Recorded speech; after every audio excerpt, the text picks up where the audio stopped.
Hay épocas en la vida en las que sentís que estás viviendo en piloto automático. Te levantás y ya empezás el día con una lista en la cabeza, lo que tenés que hacer, lo que deberías estar haciendo, lo que todavía no hiciste y te persigue. Y casi sin darte cuenta, tu vida se llena de frases así: tengo que, debería, no alcanza, es lo mínimo. Cada cosa que haces se vuelve un ítem más que tachar. Y aunque los demás te digan que haces un montón, por dentro tenés la sensación constante de que estás fallando. Lo primero que suele aparecer es la explicación rápida: soy vaga, me falta fuerza de voluntad, soy un desastre organizándome, si me esforzara un poco más, podría con todo. Pero si miras bien, no es que no te esfuerces, es que estás agotada de sostener una vida armada más para cumplir que para habitarla. No es que no haces nada, es que nada de lo que haces te alcanza para sentirte en paz. Terminás algo y en vez de un alivio, aparece enseguida la próxima exigencia. Es como vivir rindiendo un examen eterno donde nunca te dan la nota. Una de las cosas más crueles de esta dinámica es que por fuera se ve espectacular. Qué responsable, qué trabajadora, qué comprometida. Sos la persona confiable, la que resuelve, la que se queda un rato más, la que se hace cargo. Y claro que hay algo genuino ahí, no es todo una máscara, pero muchas veces debajo de esa eficiencia hay una convicción mucho más dura que si no rendís, no valés. Que si aflojás, si decís que no, si mostrás que estás cansada, te van a dejar de querer, de respetar, de tener en cuenta. Esto no nace de un día para el otro, se va armando de a poco. Quizá de chica te aplaudían cuando sacabas buenas notas, cuando te portabas bien, cuando no dabas problema. Quizás te acostumbraste a que el cariño viniera de la mano de qué orgullosos estamos, vos sí que podés con todo, sos la que nunca falla. Y eso que parece tan lindo tiene un costo. Aprendés a asociar amor con rendimiento. No te miran por quien sos, sino por lo bien que cumplís el papel. Entonces empezás a tener terror de bajar la vara, porque en el fondo sentís que la vara es lo único que te sostiene. Con el tiempo esa voz de afuera se convierte en una voz de adentro. Ya no hace falta que nadie te exija nada, vos sola te perseguís. Te criticás si descansás, si no aprovechás el tiempo, si tenés un día poco productivo. Te cuesta disfrutar algo sin estar pensando en lo que tendrías que estar haciendo en lugar de eso. Incluso en momentos de ocio, la cabeza comenta: seguro que podés relajarte, no estás perdiendo tiempo, no deberías estar avanzando en... Y así, aunque tu cuerpo esté en el sillón, tu mente sigue en la oficina, en la lista, en el reloj. Lo más perverso de este mecanismo es que nunca hay línea de llegada. Cada logro se convierte en base para la próxima exigencia. Conseguís un trabajo y enseguida aparece la idea de que es poco. Terminás una carrera y ya tendrías que estar haciendo otra cosa. Haces algo bien y automáticamente lo convertís en es lo mínimo que cualquiera haría. Nada se disfruta, todo se devalúa. Si lo hiciste vos, entonces no puede ser tan valioso. Te tratás como si fueras una máquina que solo tiene sentido si produce. Y cuando esa máquina se agota, en lugar de cuidarla, la insultás. A veces el cuerpo es el primero que se revela. Empieza con dolores raros, con insomnio, con contracturas, con una fatiga que no se explica solo por lo que haces. Vas a médicos, te hacen estudios, está todo bien.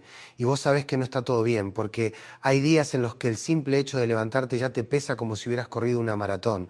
No es solo cansancio físico, es agotamiento de sostener un personaje, de estar siempre a la altura, de no permitirte ser alguien que también se cae, se equivoca, se cansa, no llega. Otra cosa que empieza a pasar es que perdés contacto con lo que realmente querés. Cuando llevas tanto tiempo funcionando en modo tengo que, el quiero se atrofia. Te preguntan qué te gusta, qué te gustaría hacer si no tuvieras obligaciones y te quedás medio en blanco. No sabés. Sabés lo que hay que hacer, lo que se espera, lo que sería razonable, lo que quedaría bien.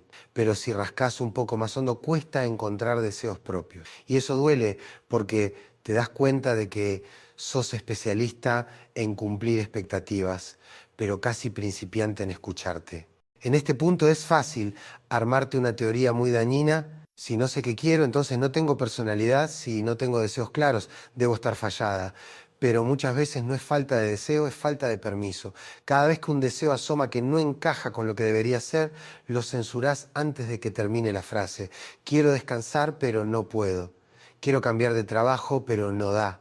Quiero separarme, pero no debería. Quiero estudiar otra cosa, pero a esta altura, ¿cómo voy a empezar?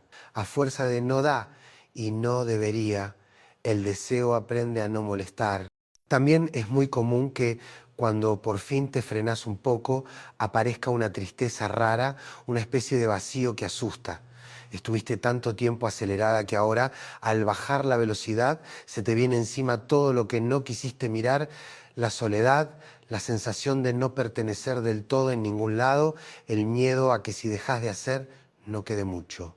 Y como eso incomoda, tu reflejo es volver a apretar el acelerador. Mejor seguir ocupada que entrar en ese silencio. Mejor seguir demostrando que valés que enfrentar la pregunta de fondo: ¿quién soy si no estoy rindiendo? Una parte muy dolorosa de este estilo de vida es la dificultad para recibir. Felicitaciones, ayuda, cariño, cuidado. Cuando alguien te dice algo bueno de vos, enseguida lo relativizás. No es para tanto, cualquiera lo habría hecho si supieras todo lo que me falta. Cuando alguien se ofrece a ayudarte, la respuesta automática es no, tranqui, yo puedo. Y sí podés.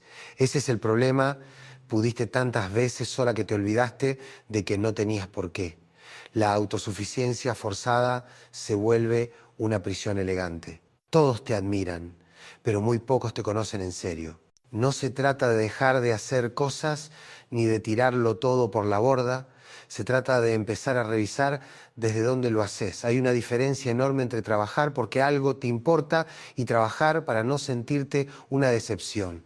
Entre cuidar a quienes querés porque te nace y hacerlo por miedo a que te dejen. Entre ser responsable por elección y vivir atada a la idea de que si te corres un centímetro, todo se cae y la culpa es tuya. El primer movimiento, por incómodo que sea, suele ser bastante simple y brutal a la vez: admitir que estás cansada de ser solo lo que rendís, que te gustaría por momentos que alguien se quedara a tu lado, incluso si no sos eficiente, incluso si no sos interesante, incluso si hoy no tenés nada para ofrecer más que tus ojeras y tus dudas. Y más todavía, admitir que te gustaría empezar a tratarte vos misma así, no solo esperar que otro lo haga.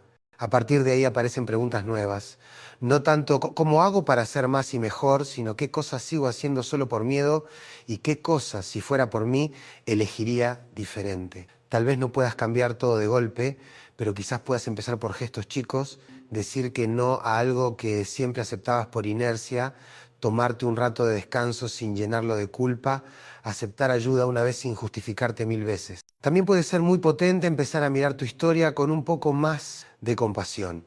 Ver a esa versión más joven de vos que aprendió a rendir para sentirse querida y decirle, aunque suene cursi, que hoy ya no hace falta que se gane todo, que el amor no debería ser un premio a tu rendimiento, sino un lugar donde poder caer sin que te pasen factura. Esa mirada no cambia mágicamente tu vida, pero baja la violencia interna con la que venís tratándote hace años. No hay receta perfecta para salir de la trampa de la autoexigencia, pero sí hay una dirección: pasar de vivir para demostrar a vivir para habitar. Demostrar que valés te deja siempre en deuda porque nunca alcanza. Habitar tu vida, en cambio, tiene que ver con permitirte estar entera en lo que haces, con tus luces y tus sombras, sin estar dando examen todo el tiempo. Es más desordenado, más incierto, menos prolijo, pero también es mucho más parecido a estar viva de verdad que a ser una máquina impecable que no siente nada. Y quizá en algún momento descubras que no era que te faltara voluntad, ni que fueras vaga, ni que nunca hicieras suficiente. Era otra cosa, estabas sencillamente extenuada de intentar ganarte un lugar que por el solo hecho de existir ya era tuyo. A partir de ahí el objetivo deja de ser convertirte en alguien a la altura de todo y pasa a ser algo mucho más profundo y honesto: aprender a ser alguien que incluso cuando no llega, cuando se equivoca o cuando se detiene, sigue siendo digna de su propia comprensión y de su propio cuidado. Hay algo muy profundo detrás de esa necesidad de rendir todo el tiempo: el miedo a quedarte sola si aflojas. En el fondo la ecuación que se instala es terrible, pero clara: si funciono me quieren, si me caigo molesto. Entonces no es que te gusta exigirte, es que sentís que no hay alternativa. Por eso te cuesta tanto pedir ayuda, descansar, delegar. No es solo una cuestión de organización, es una cuestión de supervivencia emocional. Pedir ayuda se vive casi como un riesgo de que el otro vea lo poco que sentís que sos sin todos tus logros alrededor. Ese miedo hace que te pongas una máscara de yo puedo con todo, incluso frente a la gente que te quiere. Decís, tranqui, está todo bien, nada, ando medio cansada, pero normal, ya se me va a pasar. Contás chistes, relativizás lo que te pasa, haces comentarios irónicos sobre tu propio agotamiento. De tanto actuar ese papel, a veces hasta vos misma te lo crees a medias. Hasta que un día, por cualquier detalle mínimo, explotás. Llorás de golpe por algo que parece chico, reaccionás de manera desproporcionada, te desbordás. Y después de la explosión viene otra capa, la culpa por haber dramatizado. La comparación con los demás también alimenta mucho esta autoexigencia. Mirás alrededor y ves gente que parece llegar a todo: trabajo, pareja, amigos, gimnasio, idiomas, viajes, hijos, proyectos paralelos. Las redes sociales hacen el resto, timelines llenas de logros, metas, mañana 5 de la mañana, a darle con todo. Y vos, que tal vez ya venís saturada, consumís todo eso como si fuera un informe diario de lo poco que estás haciendo. No lo ves como una vitrina seleccionada, lo ves como una vara real. Entonces, cualquier pausa que te des se siente como una falla moral. En medio de esa comparación constante, se va perdiendo algo muy simple: la capacidad de registrar tu propio límite. El cuerpo dice basta mucho antes que la cabeza, pero como aprendiste a desconectarte de lo que sentís para poder seguir, las señales te llegan tarde. Te bancás dolores, insomnio, irritabilidad, lagunas de memoria y seguís. Si alguna vez frenás porque ya no das más, te hablas mal. Mirá, no aguantás nada.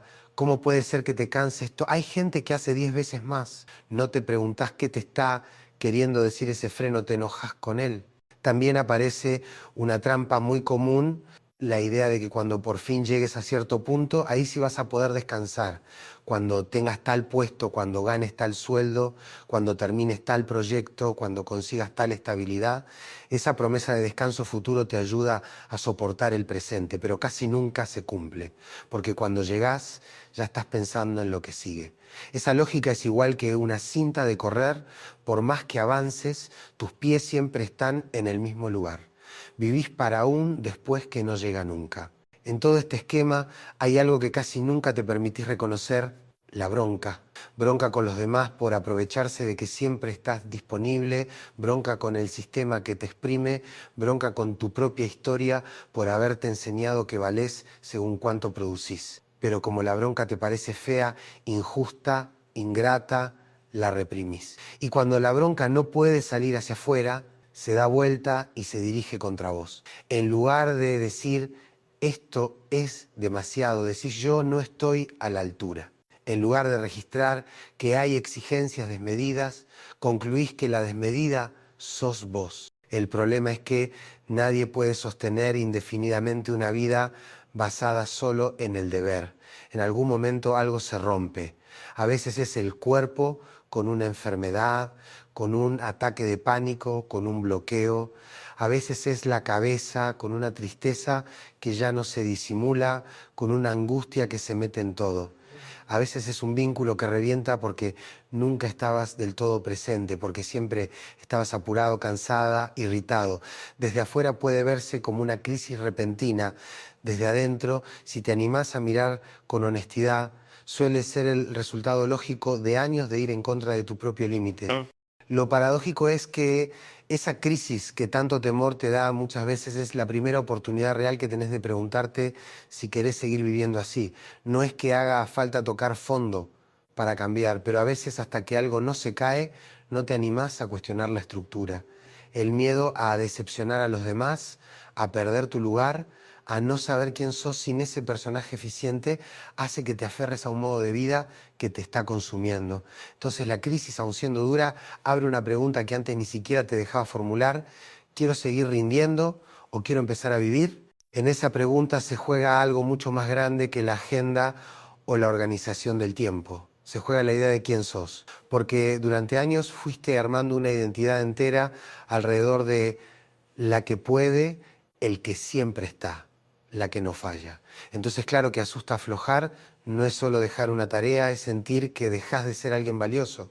No estás cambiando de rutina, estás cambiando de personaje y ese personaje te acompañó tanto tiempo que ya casi no sabes quién queda detrás. Por eso no alcanza con decirte tengo que bajar la autoexigencia.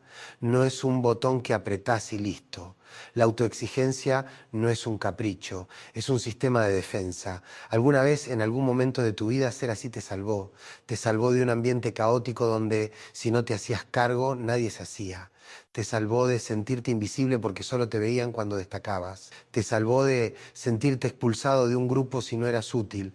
Entonces el mensaje quedó grabado: si aflojás, perdés. Si no rendís, sobrás. Cambiar eso implica tocar zonas muy viejas, no solo organizar mejor la semana. Fíjate cuántas decisiones importantes tomaste desde ese lugar, estudios elegidos más por prestigio que por deseo, trabajos aceptados más por miedo a no estar a la altura que por ganas reales, vínculos donde tu rol principal era cuidar, sostener, resolver, pero jamás pedir, espacios donde era más fácil ser la fuerte que mostrarte frágil. Cuando mirás tu historia con estos lentes, entendés que no sos una máquina de complicarte la vida, sos alguien que aprendió demasiado bien la lección de que para merecer su lugar tenía que ganárselo todo el tiempo. En este contexto no es raro que te cueste muchísimo registrar qué necesitas. Estás tan acostumbrada a pensar en términos de ¿qué hace falta? ¿Qué esperan de mí? ¿Qué sería lo correcto? Que la pregunta ¿qué necesito yo ahora? Ni siquiera aparece. Y cuando aparece, dura poco. Si la respuesta es descansar, enseguida la tachás con otro no puedo. Si la respuesta es aflojar con este vínculo, aparece al instante el miedo a perderlo. Si la respuesta es cambiar de rumbo, la aplasta la pregunta y si me equivoco, termina ganando siempre el deber sobre el deseo. Hay otro detalle. Muchas veces no es solo que sentís que te tenés que esforzar para estar a la altura, sino que te creíste que esas ganas de parar, de soltar, de ir más despacio, son flojera. Entonces cada señal de tu cuerpo diciendo basta la traducís como sos débil. Cada momento de saturación lo lees como no servís. No se te ocurre pensar que quizás cualquiera en tus condiciones estaría igual o peor. Te negás incluso la posibilidad de ser una persona promedio. Tenés que ser la versión mejorada de todo.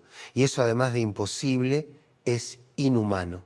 Con el tiempo, este modo de vivir empieza a robarte algo que no se ve, pero se siente la alegría de estar en lo que haces. Al principio quizás te gustaban muchas de esas cosas, estudiar, trabajar, ayudar, comprometerte. Pero cuando se vuelven obligación identitaria, se vacían. Lo que antes era elección se convierte en cadena. Seguí haciéndolo, pero ya no te encontrás ahí. Te escuchás diciendo frases como me encanta lo que hago, pero estoy destruida, quiero a esta gente, pero no doy más, sé que tengo suerte, pero no lo disfruto. La culpa entra por la puerta grande. ¿Cómo me voy a quejar si tengo lo que muchos desearían? Todo esto genera una especie de divorcio interno. Hay una parte tuya que quiere seguir cumpliendo con todo, sostener la imagen, no decepcionar. Y hay otra parte que está gritando, no puedo más. La primera suele tener mejor prensa dentro tuyo, la llamás responsabilidad, madurez, compromiso. A la segunda la llamás capricho, debilidad, dramatismo.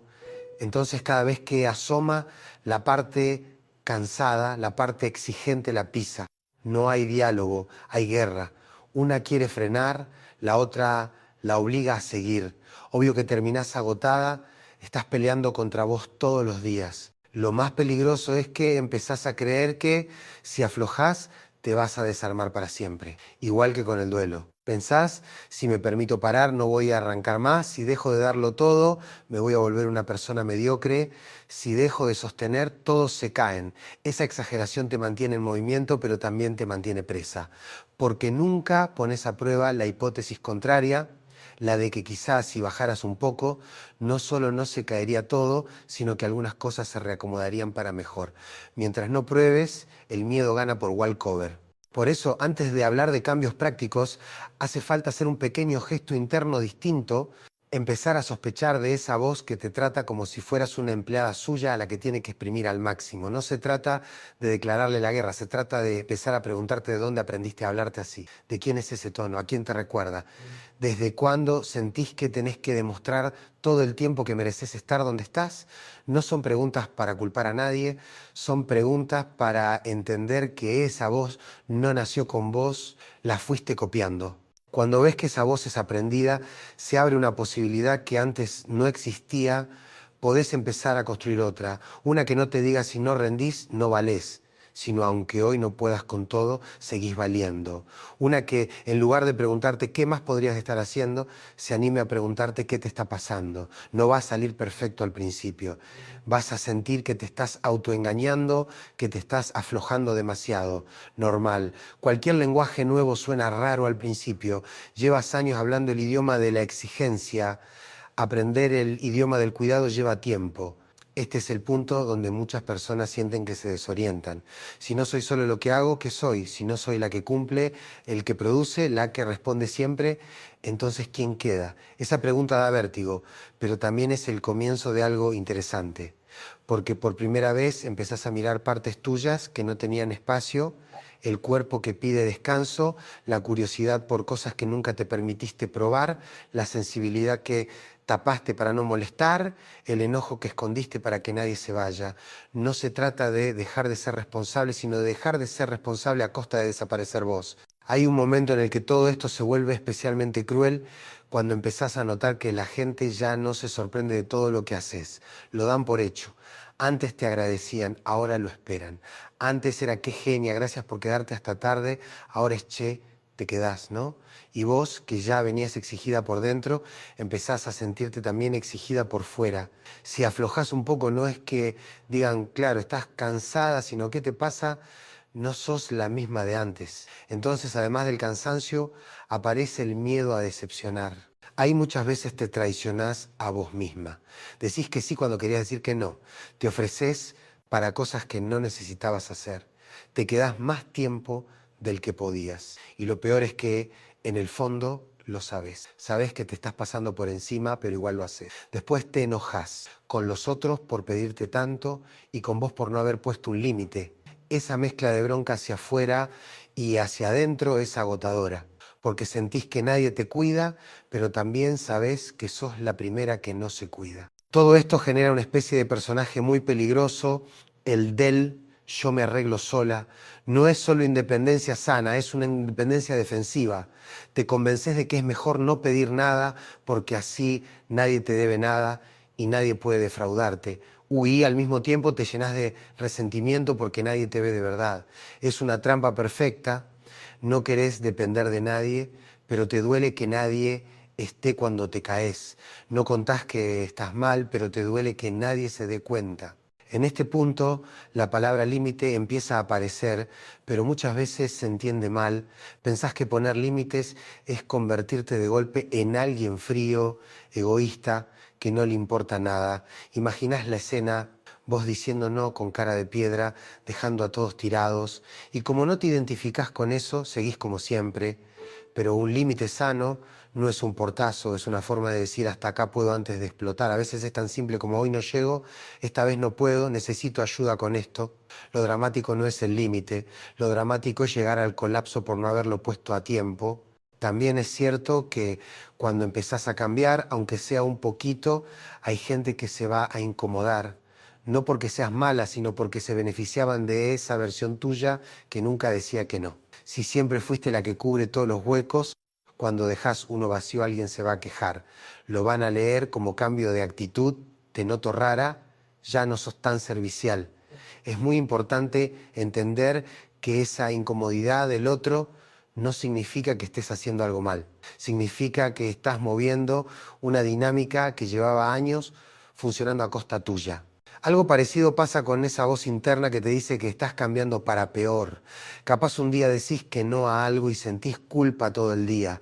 Capaz te tomás una tarde libre y escuchás en tu cabeza, Mirá qué cómoda, seguro podrías estar aprovechando mejor el tiempo.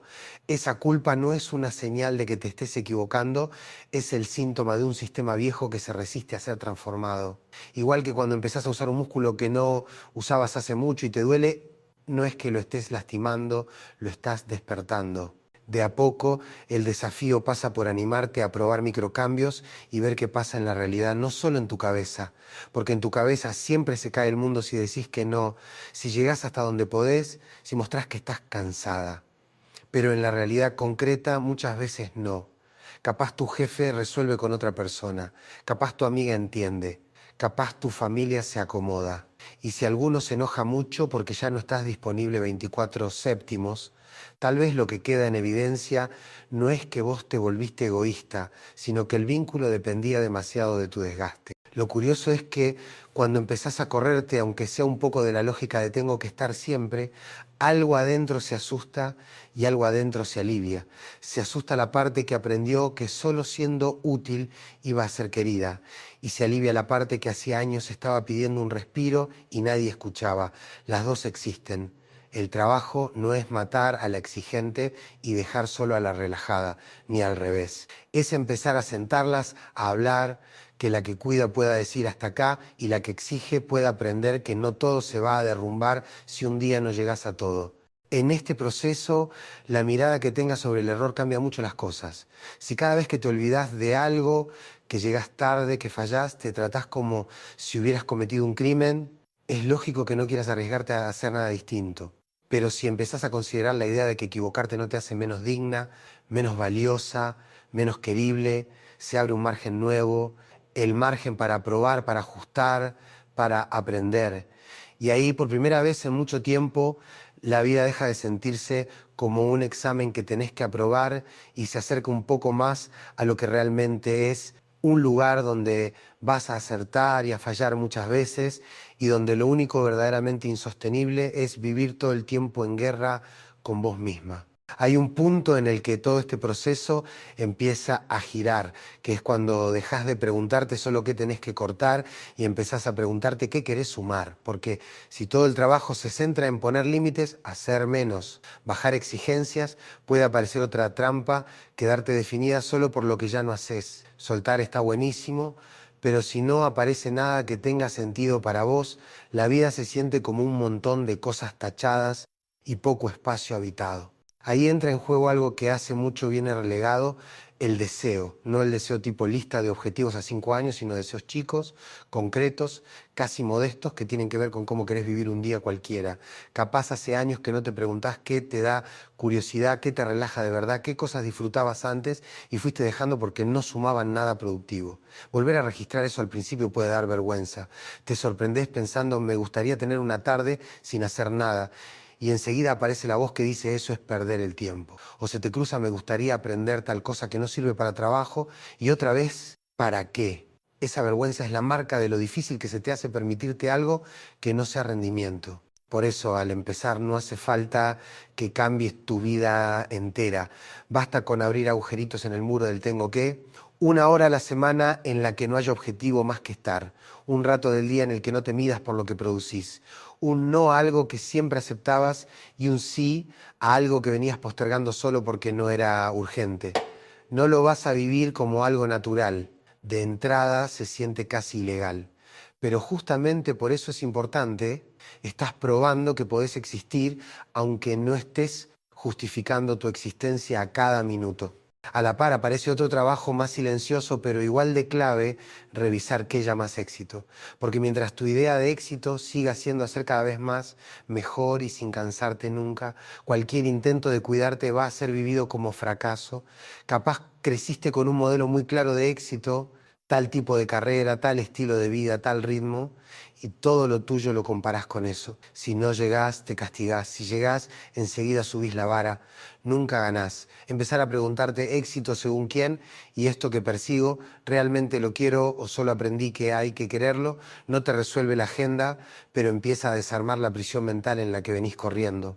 También ayuda mucho a hacer un pequeño inventario honesto de lo que tu exigencia ya te cobró, no para flagelarte, sino para dimensionar. ¿Cuántas veces dijiste que sí cuando estabas al límite? ¿Cuántas oportunidades de descansar, de estar con alguien, de decir lo que te pasaba, dejaste pasar por miedo a quedar mal? ¿Cuántas cosas hiciste solo para sostener una imagen que ni siquiera te hacía feliz?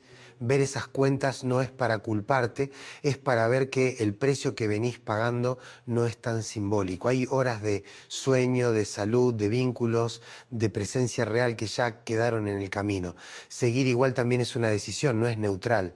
En este proceso, algo que parece pequeño, pero es enorme, es empezar a incluirte en tu propia lista de prioridades. No como un proyecto más, mejorar mi autocuidado, como si fuera un objetivo de rendimiento, sino como alguien a quien también hay que tener en cuenta. Así como reordenás el día para llegar a una reunión importante, preguntarte qué mini gesto podrías hacer hoy a favor tuyo cambia la lógica.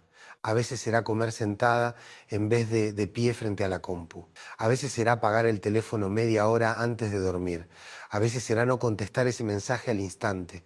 No son grandes hazañas, son formas de decirte en lo concreto, también importo. La autoexigencia te vendió la idea de que si aflojás vas a perder valor. Lo que rara vez te mostró es otra posibilidad, que al aflojar un poco empieces a estar más presente, más entera, más verdadera en lo que sí elijas hacer.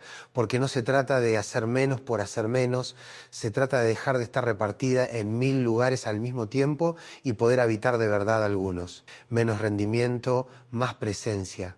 Menos miren todo lo que hago, más esto que hago se parece a lo que quiero vivir. De a poco, la pregunta va cambiando. Ya no es solo cómo hago para que los demás no se decepcionen de mí, sino qué tendría que empezar a cambiar para no decepcionarme yo otra vez a mí misma. Esa pregunta duele porque muestra dónde te venís abandonando, pero también abre una puerta distinta, la de empezar a moverte, no solo por miedo a perder el amor ajeno, sino por un amor mínimo, inicial, medio torpe, hacia vos. Con eso alcanza como punto de partida. Lo demás se irá acomodando en las partes que siguen de este camino. Hay un aspecto de todo esto que se ve clarísimo en los vínculos. Cuando vivís desde la autoexigencia, es muy probable que también te relaciones desde ahí. Te sale naturalmente ser la que escucha, la que contiene, la que aconseja, la que organiza, la que está disponible.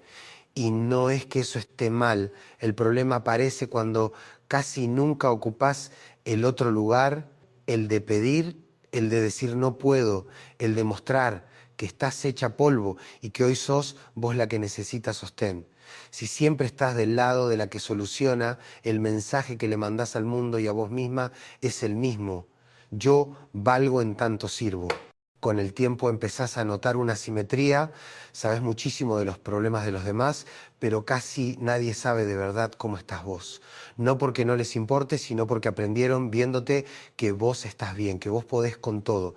A veces te enoja que no te pregunten, pero si mirás un poco más hondo también te cuesta dejar espacio para que lo hagan. Cambiás rápido de tema, metés un chiste, minimizás lo que te pasa. Hay una parte tuya que quiere ser vista y otra que se asusta de esa exposición y se apura a taparla. Lo mismo pasa muchas veces en la pareja. Podés terminar ocupando el lugar de mamá, de papá, de coach, de jefe, de todo menos de alguien que también necesita ser cuidado. Te haces cargo de la agenda, de la logística, de lo emocional, de leer lo que el otro siente, de sostener cuando está mal. Y cuando sos vos la que se cae, te cuesta un montón apoyarte. O porque elegiste a alguien que se apoya mucho y sostiene poco, o porque incluso con alguien disponible no sabes cómo soltar el control. Entonces, en vez de decir me está pasando esto, desapareces un poco, te encerrás, te volvés distante, después te sentís sola, pero es una soledad en la que también participás. En el trabajo la dinámica se repite. Alguien tiene que quedarse un rato más, alguien tiene que aprender algo nuevo rápido, alguien tiene que salvar un proyecto que viene mal. Y casi siempre ese alguien termina siendo vos, no porque te obliguen con una pistola en la cabeza, sino porque ya te configuraste así. Cuando aparece un hueco lo llenás, cuando ves que algo se cae, lo sostenés. Y de nuevo, no es que esté mal ser responsable, el tema es cuando esa responsabilidad siempre sale de tu salud, tu descanso, tu tiempo personal. Si la empresa funciona en parte porque vos quemás tus reservas, el costo invisible lo estás pagando vos. Por eso es tan importante empezar a mirar estos patrones no solo como cosas que me pasan, sino como movimientos que vos también haces muchas veces automáticamente. No para culparte, sino para recuperar margen de maniobra. Si siempre llegas antes, siempre te quedás después, siempre levantás la mano, es lógico que los demás se acostumbren. Si nunca abrís la boca para decir, che, esto me está pasando, es lógico que pocos se enteren. No alcanza con esperar que el mundo adivine que estás desbordada. En algún momento vas a tener que probar qué pasa si mostrás un poquito más de lo que te duele y un poquito menos del personaje impecable. Acá aparece un temor muy fuerte, el miedo a ser una carga. Te imaginas hablando de lo que te pasa y automáticamente ves caras de hartazgo, de cansancio, de otra vez con lo mismo. Y ojo, puede que tengas en tu vida gente que reaccione así, pero también es cierto que esa imagen exagerada a veces viene de lejos. Capaz creciste escuchando que no había tiempo para tus problemas, que otros la pasaban peor, que no hicieras drama, que no es para tanto. Esa versión de vos que se sintió de más cuando estaba mal sigue viviendo adentro y cada vez que pensás en pedir contención se acuerda de esa sensación y te dice que mejor no. Empezar a desafiar esto no implica soltar todo de golpe y pasar de no contar nada a desbordar a todo el mundo. Implica pequeños experimentos. Elegir a una persona y compartir un poco más de verdad. No solo estoy cansada, sino me está pasando esto y no sé bien qué hacer con eso.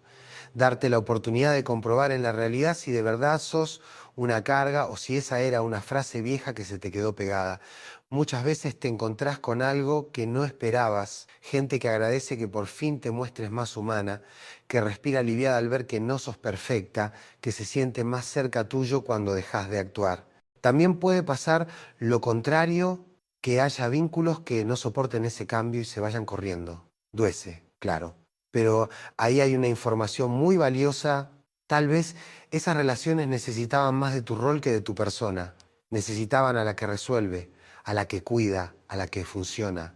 Cuando la persona real aparece, con sus límites y su cansancio, ya no encaja en el contrato implícito. Por doloroso que sea, a largo plazo es un filtro.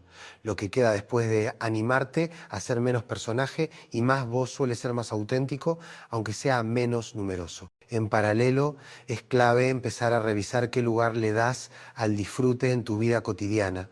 No hablo de grandes viajes ni de lujos, hablo de pequeñas cosas que te conectan con la sensación de estar viva y no solo produciendo. Si cada vez que algo te gusta lo analizás en términos de ¿para qué sirve? ¿Qué gano con esto? Si me ayuda a avanzar o no, el disfrute se achica hasta casi desaparecer. Entonces no es raro que la vida se sienta pesada si el único registro que tenés es deber, tarea, meta, performance, dónde entra la gratitud, el juego, el asombro. Muchas personas cuando se encuentran con esta pregunta se dan cuenta de que ni siquiera saben qué les gusta ya y eso no es una condena, es un dato. Ahí empieza un trabajo que puede ser hasta lindo volver a probar. Cosas que disfrutabas de chico, cosas que siempre te llamaron la atención y nunca hiciste, cosas simples que no tienen que ver con ser exitoso en nada. No hace falta que seas bueno, hace falta que te haga bien. Esa es la lógica que tenés que ir entrenando. No todo lo que vale la pena se mide en resultados. Y sí, seguramente en todo este proceso vas a sentirte raro, fuera de eje, culpable, desorientada. Es el precio de salir de un sistema que conocías muy bien, aunque te estuviera lastimando. Pero fíjate algo, el precio de quedarte como estás ya lo conoces. Sabés cómo es esa vida donde siempre llegás, siempre cumplís, siempre podés, pero al final del día te acostás con la sensación de que nunca es suficiente y de que vos tampoco lo sos. El otro camino es incierto, sí, pero tiene una promesa distinta, la de no vivir toda tu existencia como una planilla de rendimiento, sino como algo un poco más parecido a lo que siempre fue y siempre va a ser la vida humana, con todo su desorden, un lugar donde no viniste a aprobar un examen, sino a estar, a intentar, a aprender y también, aunque te cueste creerlo, a descansar. Hay algo que empieza a cambiar de verdad cuando dejas de mirarte solo desde lo que haces mal y empezás a ver lo que te pasó. no como excusa, sino como contexto. En vez de decir soy una exagerada, siempre quiero hacer todo perfecto, podés empezar a traducir aprendí que si no lo hacía perfecto, algo malo pasaba.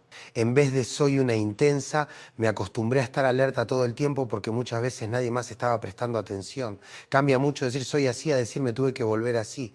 Lo primero es sentencia, lo segundo es historia. Y lo que es historia se puede revisar. Cuando empezás a verlo de ese modo, baja un poco la violencia interna, podés reconocer que sí, que hay cosas tuyas que te complican, que te agotás, que te pasás de rosca, pero ya no lo mirás desde el desprecio, sino desde una curiosidad un poco más tierna.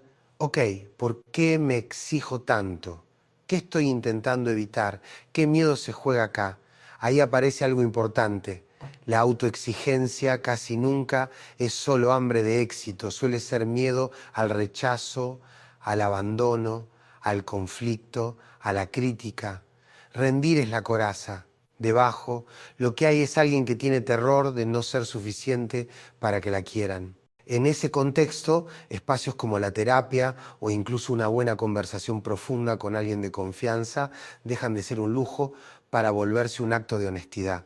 No son caprichos de gente que tiene tiempo, son lugares donde por fin podés bajar el personaje sin que se caiga el mundo, donde podés decir no puedo más sin que alguien te responda bueno, pero vos podés con todo, donde podés revisar decisiones que tomaste desde el miedo y ver si hoy, siendo otra persona, querés seguir sosteniéndolas. También es clave empezar a notar qué cosas te disparan automáticamente el modo rendir. A veces es una crítica mínima, a veces ver a alguien más exitoso en redes, a veces una frase de la familia tipo mirá fulanito lo bien que está.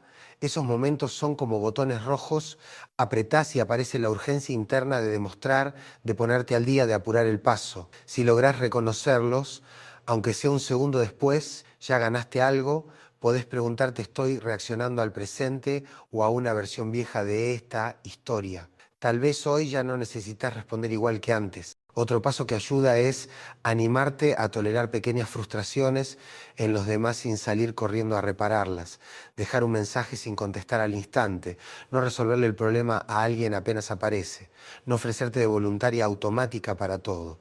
El mundo se va a incomodar un poco, sí, pero también se va a reacomodar y vos vas a empezar a experimentar algo muy raro y liberador, que aunque no llegues a todo, aunque no estés siempre disponible, hay vínculos que igual se sostienen, que tu valor no desaparece cada vez que no te sacrificas. En paralelo, es interesante observar cómo hablas de vos, si cada vez que contás algo tuyo lo adornás con va, tampoco es para tanto, en realidad no es nada, ya sé que suena tonto, estás pidiendo perdón por existir antes de terminar la frase. Probar a sacar, aunque sea una de esas muletillas, es un acto chiquito pero potente. Decir simplemente estoy cansada sin anexar el pero, bueno, es lo que hay. Decir esto me dolió sin rematar con igual seguro es una tontería. No es ponerte en víctima, es dejar de autosabotear cualquier intento de mostrarte. De todo este proceso, quizá una de las cosas más difíciles es aceptar que no vas a convertirte nunca en la versión perfecta que tu cabeza diseñó. Esa que siempre llega, siempre está, nunca se equivoca, nunca se cansa, nunca necesita. Esa persona no existe y aunque existiera sería insoportable. No podrías abrazarla, no podrías confiarle tus miedos, no podrías descansar a su lado. Sin embargo, la vara con la que te medís todos los días es esa. Obvio que vas a sentir que fallás, el examen está armado para que nadie lo apruebe. Soltar esa fantasía no significa caer en el me da todo igual, significa cambiar de modelo. En lugar de querer ser impecable, empezar a querer ser habitable. Una persona a la que dé gusto parecerte por dentro, no solo por fuera. Alguien que se exige, sí, pero no a costa de destruirse. Alguien que puede sostener a otros, pero sin olvidarse sistemáticamente de sí misma. Alguien que puede equivocarse sin fusilarse, que puede descansar sin justificarse, que puede cambiar de opinión sin declararse un fracaso. Y quizá con el tiempo descubras algo que suena muy simple, pero te puede dar vuelta a la vida, que la gente que de verdad te quiere no está ahí porque rendís, sino a pesar de todo lo que no rendís, a pesar de tus días malos, de tu caos, de tus errores. y que la persona que todavía falta que lo comprenda sos vos. Cuando esa ficha empieza a caer, la autoexigencia pierde fuerza. No desaparece del todo porque forma parte de tu historia, pero ya no maneja sola. Y ahí por primera vez aparece un tipo de tranquilidad que no tiene que ver con haber hecho todo perfecto, sino con algo más profundo y más nuevo, la sensación de que hagas lo que hagas, ya no estás tan dispuesta a abandonarte. En el fondo de eso se trata todo esto, de dejar de vivir como si estuvieras rindiendo un examen permanente y empezar a vivir como si tu vida fuera efectivamente tuya. No para que los demás digan qué increíble todo lo que hace, sino para que vos, cuando apoyes la cabeza en la almohada, no tengas la sensación de haberte pasado un día más corriendo detrás de una vara invisible. No se trata de hacer un giro dramático de 180 grados. A veces el cambio empieza en cosas muy mínimas, casi invisibles desde afuera, pero enormes por dentro. Ese momento en el que estás por decir que sí, como siempre, y te frenás 2 segundos a preguntarte, ¿quiero de verdad? Esa noche en la que estás por abrir el ordenador otra vez para adelantar un poco y en lugar de eso te quedás en el sillón, sin plan, solo respirando. Ese día en el que, en vez de ponerte otra meta, te reconoces algo que sí lograste sin rebajarlo enseguida. También puede que empiece por cambiar la pregunta con la que medís tus días. En lugar de hice lo suficiente, preguntar, ¿me traté bien hoy? Puede que haya sido un día lleno de cosas y aún así la respuesta sea no, porque te maltrataste mentalmente de principio a fin. Y puede que haya sido un día bastante normalito, sin grandes logros, y sin embargo la respuesta sea un poco mejor que ayer, porque al menos en un par de momentos te hablaste con menos crueldad. Esa métrica no te la enseñaron en ningún lado, pero es mucho más importante que cualquier lista de tareas. En algún punto vas a tener que hacer las paces con esta idea. No vas a llegar a todo y no pasa nada. No vas a ser perfecta y menos mal. No vas a gustarle a todo el mundo. Y eso, lejos de ser una amenaza, es lo que te libera para empezar a preguntarte a quién sí querés cerca de verdad. Siempre va a haber alguien que piense que podrías hacer más, que podrías hacer distinto, que podrías hacer mejor. Pero la voz decisiva no es la de esa gente, es la tuya cuando te mirás al espejo. Y esa voz hoy, tal como está, probablemente necesite más ternura y menos juez. Tal vez nunca dejes de tener esa pulsión de hacer, de mejorar, de comprometerte. No hace falta extirparla porque también es parte de lo que te hace quien sos. Lo que sí podés es ponerle un alrededor más humano, espacio para el error, para el descanso, para el juego, para la improvisación, espacio para días en los que no pasa nada espectacular y aún así tu existencia está justificada, porque estar vivo ya es suficiente motivo para ocupar un lugar, lo demás son decoraciones. Y quizá una de las decisiones más importantes que vas a tomar no es sobre tu trabajo, ni sobre tu pareja, ni sobre dónde vivir, sino sobre cómo querés hablarte mientras todo eso se va moviendo. Podés seguir tratándote como una empleada que nunca cumple del todo, o podés empezar a tratarte como tratarías a alguien a quien querés y que está intentando hacer lo mejor que puede con lo que tiene. Esa elección no se hace una vez, se hace todos los días, 100 veces al día, y vas a fallar un montón, vas a volver a hablarte mal, vas a volver a exigirte de más, pero si cada vez volves, aunque sea un poquito más rápido, a un tono más amable, ya es otra historia. Al final, la pregunta no es si algún día vas a convertirte en una persona perfectamente equilibrada, siempre serena, cero exigente. Eso es otra fantasía de perfección más, solo que pintada de espiritualidad. La pregunta es si estás dispuesta a dejar de empujarte hasta el límite como forma de vida, si te animás a empezar a construir una existencia en la que puedas seguir haciendo cosas importantes sin perderte a vos en el camino. Y ahí, cuando un día cualquiera te descubras diciendo, hoy no llegué a todo, pero llegué a mí, aunque sea un ratito, vas a notar que algo cambió de verdad. Porque ese día, por fin, no ganó la lista, no ganó la vara, no ganó el personaje, ganaste vos. Y puede que nadie más se entere, no va a salir en ninguna red social, no va a sumar puntos en ningún sistema de méritos. Pero para tu vida, para tu cuerpo, para tu mente, ese pequeño gesto vale infinitamente más que cualquier medalla invisible que venías persiguiendo.